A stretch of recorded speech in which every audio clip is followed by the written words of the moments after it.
Hey everybody, today making a video on assembly of the brakes. I purchased some disc brakes for the Jeep for the front axle. This particular front axle was a postal Jeep front axle. No drive to it, doesn't have a center section or anything like that. And I had to fabricate it to make it a drop axle to fit underneath the Jeep. The spindles are bolt-on spindles. And in the process of trying to come up with brakes for it, the size of the spindles on this particular Jeep are smaller than a Pinto spindle or a Mustang 2 spindle. I've contacted Speedway. I looked on their website at all the disc brake assemblies with the hats or even the full rotors, and there was just nothing that fit. I contacted Willwood, told him what I was doing, and he said, "You're just going to have to do your homework." The tech guy had nothing to offer me whatsoever, which was disappointing because he should know his products. And I gave him the specs, and he didn't look. So I ended up buying a disc brake assembly for 9-inch Ford. The rotor on the hat fits over the flange of the axle, and got something that's the inside diameter of that hat is almost the same as the spindle on these bolt-on spindles for this Jeep. And I had to run a hone through them, open them up about 2 thousandths, 3 thousandths, and they slipped right on, right over the lug nuts. I mean the studs, the lug studs, and all that. And I have a rotor, a hat that will fit the front. Then I had to fabricate the flange assembly adapters for the brakes to make them bolt onto the spindle and be the right depth, which this kit came with a multitude of spacers and stuff to use to move the caliper in and out so it floated on the hat properly. And that's what the video I'm going to show you is. The outcome is not going to be what you expected. Oh, while I'm at it, the Band-Aid. Cut myself shaving. Imagine that. Alrighty, here we go. Okay, so I bought these brakes. They're actually a rear disc brake kit for a Ford 9-inch. Problem is, I need front brakes for this Jeep. And as you can see, this is a bolt-on spindle, and it's 1 inch or 2 inches this way and 2.15, I believe. That way's the number. So I got me this nifty 1/4-inch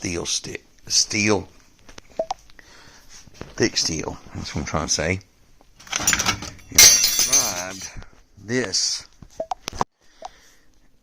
And I scribed this on here onto this plate. I got to make an adapter to convert this from a Ford 9-inch flange to the flange that is on the bolt-in spindle, which is right here. So this is the center of the axle housing, that point there. And then I transferred that center to this punch. Then I transferred, this is 2, and this is 2 1/8 or 2.15 to here, and here, and the taller one goes up and down, horizontal or vertical. So anyway, transferred it here. I'm gonna drill these out because I need these holes to match like this. Let's see if I can do this. Okay, so it didn't look right, but in review, if you look, you can see that dot right there, and right there, and right here are right. This one, the hole doesn't extend that far, and that's what was making it look odd, but it's right. So now I've checked, double checked, rechecked. We're gonna make us a flange here, an adapter to adapt a 9-inch housing brake kit to a 4-bolt spindle, and we'll have disc brakes if I've done it correctly. Let me get this made and we will take it from there.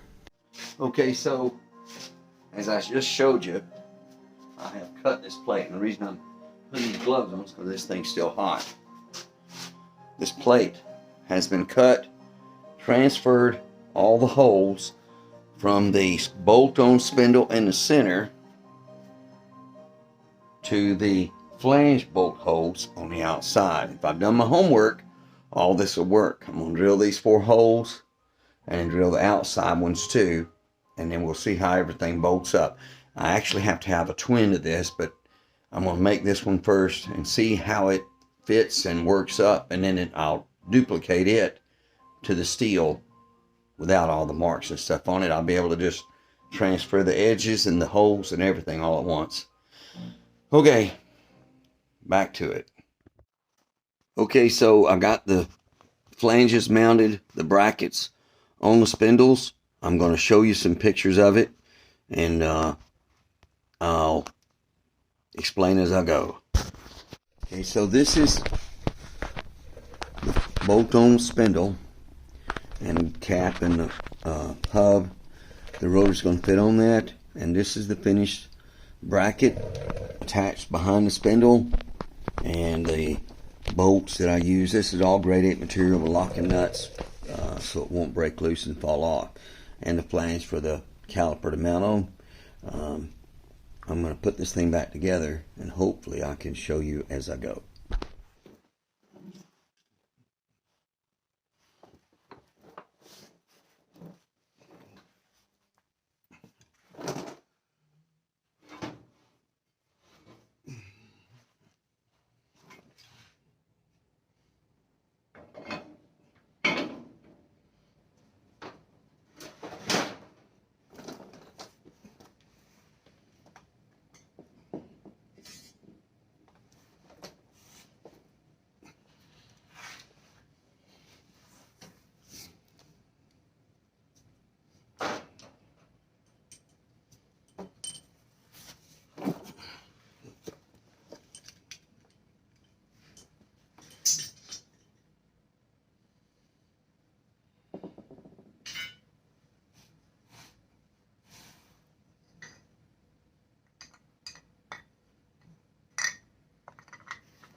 Okay, so we got the shoes in place.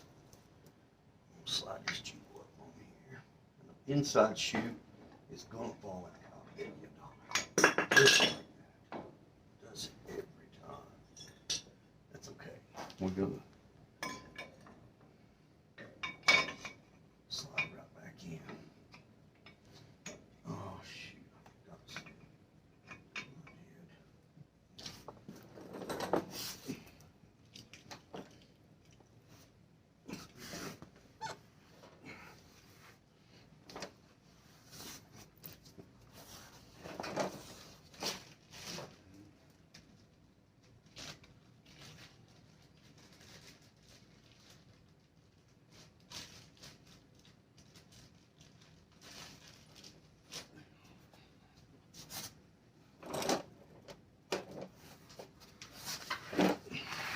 These little rubber O-rings, basically what they look like, are vibration dampers. They fit in the caliper because the caliper floats on the bar, keep the vibration down and the noise that comes from that vibration. You've heard it before with this. They squeal. The brakes want to squeal when they're rolling along without being applied.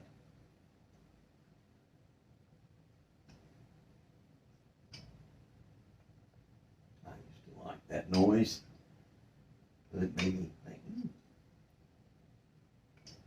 aftermarket brakes on it. Well, I guess not many people felt like I did.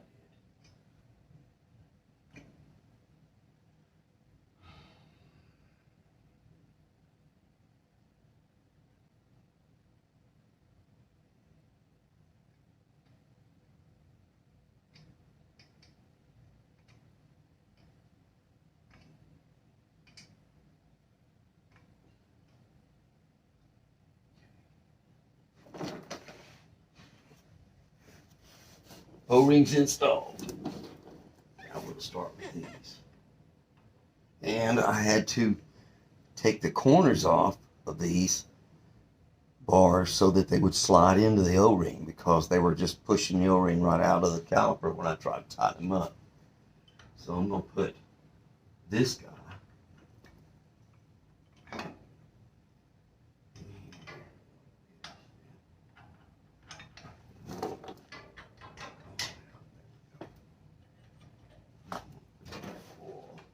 a little oil on it, W40.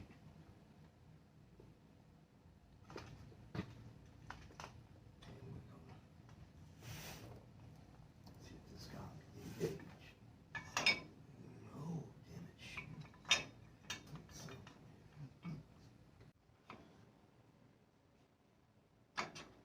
Dadgummit.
One of them.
That's it. The brakes are on. I'm going to touch this up with a little bit of paint because I scratched them up.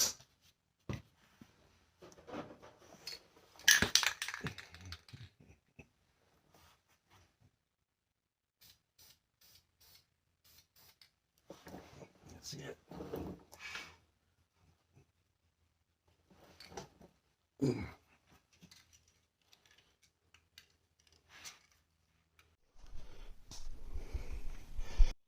See the brakes mounted. These are Speedway specials.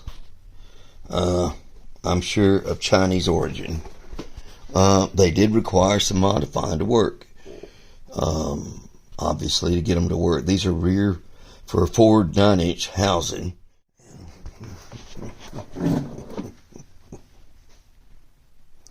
And I will put longer studs in these hubs later. I just don't want to mess with it right now.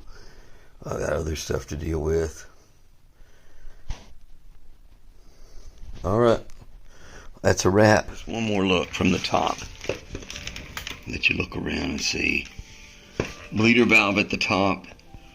The squeal sensor, the brake pad sensor is right here as well. Kind of a last look before I put the wheel and tire back together. Well, that's the end of that. We've now got disc brakes on the front. The next step will be to fix the steering, try to get a steering column in it, got to get the gas pedal in it, brake pedal, seat location has really got to be set before I can do all that. And we will move forward. Thanks for watching. Please subscribe to the channel. Thank you.